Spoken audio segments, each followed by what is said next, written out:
మంత్రి క్యాంపు కార్యాలయంలో రఘునాథపాలెం మండల బీఆర్ఎస్ నేతలు సమావేశమయ్యారు. ఈ సందర్భంగా పొంగులేటి శ్రీనివాసరెడ్డిపై విమర్శలు సంధించారు.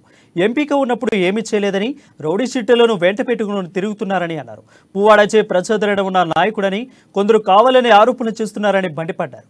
అలాగే విజయబాబు డీసీసీబీ చైర్మన్గా ఉన్నప్పుడు ప్రజలకు ఏం చేశారో చెప్పాలన్నారు. పార్టీలో ఉన్నప్పుడు అన్ని విధాలుగా లబ్ధి పొంది ఇప్పుడు బయటకు పోయాక విమర్శలు చేయడం సరికాదని బీఆర్ఎస్ నేతలు ఆగ్రహం వ్యక్తం చేశారు.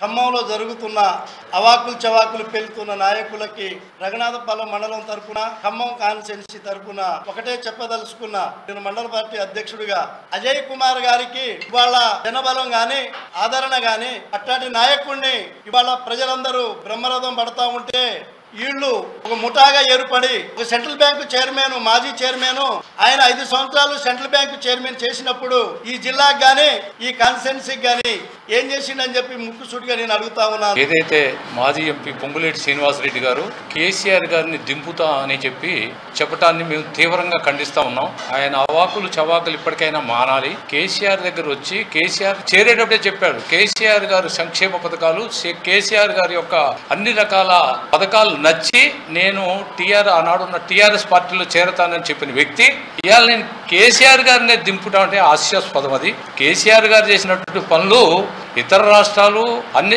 ఐక్యరాజ్య సమితి లాంటి వాళ్ళు కూడా కితాబిస్తా ఉన్నారు. కేసీఆర్ గారి నాయకత్వంలో బీఆర్ఎస్ పార్టీలో మొన్నటిదాకా పదవులు అనుభవించి ఈ రోజు అధికారాన్ని ఉపయోగించుకొని అన్ని రంగాల్లో వాళ్ళకు అనుకూలంగా లబ్ధి పొంది అధికారాన్ని అనుభవించి ఇవాళ బయటికి పోయి టీఆర్ఎస్